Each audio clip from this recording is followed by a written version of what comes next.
बिस्मिल्लाहिर्रहमानिर्रहीम। अस्सलाम वालेकुम स्टूडेंट्स, कैसे हैं आप सब। मैं उम्मीद करती हूँ कि आप सब अपने घरों में बिल्कुल खैर आफियत से होंगे। यूनिवर्सल हाई स्कूल ने कोरोना प्रॉब्लम की वजह से ऑनलाइन लेक्चर का आगाज़ किया है। उस हवाले से मैं आप लोगों की सोशल स्टडी की टीचर मिस बेनिश क्लास 7 से। ये मेरा लेक्चर नंबर 6 है। लेक्चर नंबर 5 में हम लोगों ने यूनिट नंबर 6 की स्टेटमेंट नंबर 21 से लेकर 25 तक पढ़ी थी, जिसमें हमने ये पढ़ा था कि वो ताकतें जो कि ज़मीनी सतह ज़मीन में मुसलसल जो है तब्दीली लाने का बाइस बनती हैं, एजेंट्स ऑफ चेंजेस कहलाते हैं। एजेंट्स जो हैं वो उनको दो पार्ट्स में डिवाइड कर दिया गया है, इंटरनल एजेंट और एक्सटर्नल एजेंट। इंटरनल एजेंट्स की बात कर रहे हैं तो वो चीज़ें जो कि अंदरूनी तौर पे ज़मीन में तब्दीली लाती हैं, जैसे कि अर्थक्वेक और वोल्केनो।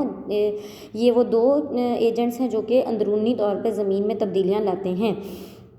अर्थक्वेक जो है वो एक सडन शॉक होता है, यानी कि एक ऐसा एजेंट है जो कि ज़मीनी तब्दीली लाने में इंतहाई अहमियत का हामिल है, जिसमें ज़मीन के जो सतह ज़मीन जिसके ऊपर जानदार रहते हैं, वहाँ पे उसकी लेयर्स में कुछ तब्दीलियाँ आ जाती हैं, कुछ गलतियाँ आ जाती हैं, जिनकी वजह से अर्थक्वेक जो है वो मौजूद वजूद में आता है।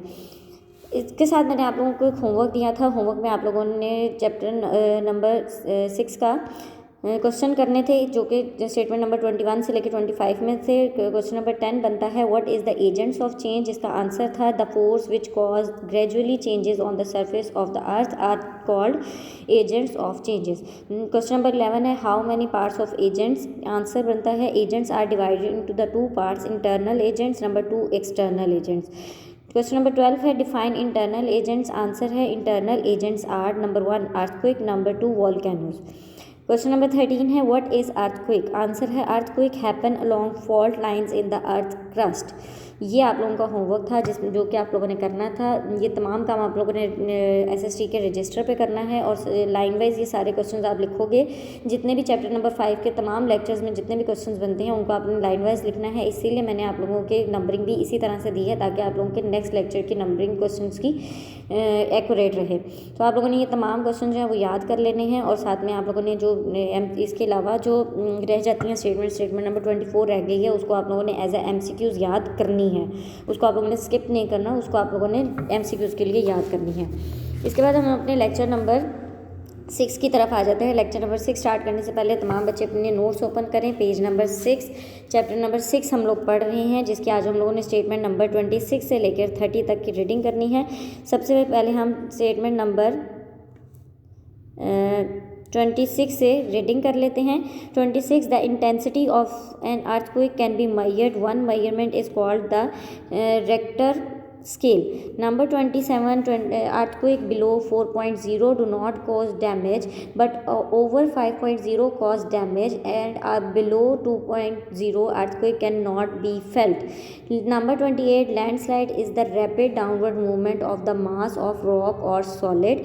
Number 29, landslidings are caused when stability of slopes change, disturbed or unstable. Number 30, deep down the earth is so hot and making magma. सबसे पहले मीनिंग्स आप लिख लें। इंटेंसिटी का मतलब होता है शिद्दत। 27 में डैमेज का मतलब होता है तबाही। 28 में मास का मतलब होता है बड़े पैमाने पर। नंबर 29 में स्टेटमेंट नंबर 29 में स्टेबिलिटी का मतलब होता है मुस्तहकम, यानी कि वो चीज़ जो कि मजबूत हो। स्लोप का मतलब होता है ढलान, और अनस्टेबल का मतलब होता है गैर मुस्तहकम। मैग्मा कहते हैं पिघला हुआ मादा। अच्छा जी, 26 में उन्होंने कहा कि जब अर्थक्वेक होता है तो अर्थक्वेक जितना ज़्यादा शिद्दत से आता है, लेकिन ज़लज़ला जितना ज़्यादा तेज़ होता है उसको मैयर किया जाता है, यानी कि उसके लेवल को मैयर किया जाता है। उसकी मैयरमेंट को हम रेक्टर स्केल कहते हैं। अर्थक्वेक अगर 4.0 अगर उसका लेवल 4.0 होता है तो वो किसी भी तरह की तबाही का बाइस नहीं बनता, लेकिन अगर जो है अर्थक्वेक 4.5 तक पहुंच जाता है तो वो ज़मीनी तबाही का बाइस बन जाता है। लेकिन अगर ज़मीन जो है ज़लज़ला वो 2.0 होता है तो वो बिल्कुल भी ज़मीन के ऊपर रहने वाले जानदार जो है उसको फील भी नहीं करते। यानी कि 4.0 पे ज़लज़ला फील ज़रूर होता है लेकिन उससे ज़मीन में तबाही नहीं आती। 5.0 पे बहुत ज़्यादा तबाही होती है और बहुत ज़्यादा महसूस भी किया जाता है, जबकि 2.0 पे ज़लज़ले की शिद्दत जो होती है इतनी कम होती है कि उसको ज़मीन पे रहने वाले जानदार महसूस भी नहीं करते। 28 है landslide is the rapid downward movement of the mass of the rock and solid.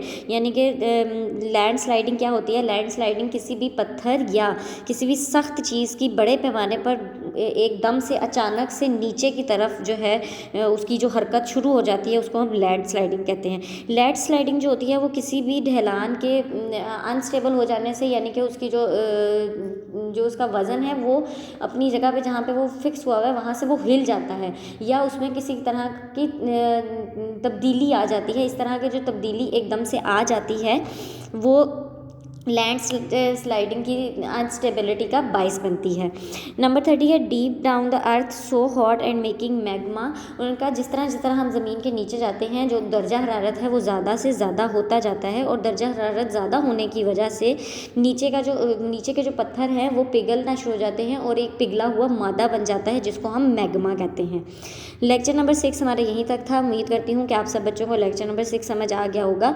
हम लोगों ने इसमें अर्थक्वेक के बारे में डिटेल में पढ़ा है कि अर्थक्वेक क्या क्या होता है और उसका लेवल जो है वो कहाँ तक ऐसा लेवल होता है जो कि ज़मीन की तबाही का बाइस बनता है। उसके बाद हमने लैंड स्लाइडिंग के बारे में भी पढ़ा है कि लैंड स्लाइडिंग जो है वो पत्थरों के अपनी जगह से हिल जाने की वजह से या उनके अंदर तब्दीली आने की वजह से जो है एकदम से जो है नीचे की तरफ मूव करना शुरू हो जाते हैं पत्थर या सॉलिड चीज़ें, तो that is called the land sliding. और लैंड स्लाइडिंग जो है वो जो है किसी भी चीज़ में तब्दीली का बाइस बनती है। और मैग्मा क्या कहते हैं, ज़मीन के नीचे दर्जा हरारत ज़्यादा होने की वजह से जो है चीज़ें पिघलना शुरू हो जाती हैं, उसको हम मैग्मा कहते हैं। इसके साथ मैं आप लोगों को एक होमवर्क दे रही हूँ। होमवर्क में आप लोगों ने 3 क्वेश्चन करने हैं। क्वेश्चन नंबर 13 तक हम लेक्चर नंबर 5 तक में कर चुके थे। क्वेश्चन नंबर 14 है डिफाइन रेक्टर स्केल, जिसका आंसर स्टेटमेंट नंबर 26 होगा। क्वेश्चन नंबर 15 है व्हाट इज़ लैंड स्लाइडिंग, इसका आंसर जो है 28 और 29 स्टेटमेंट होगा।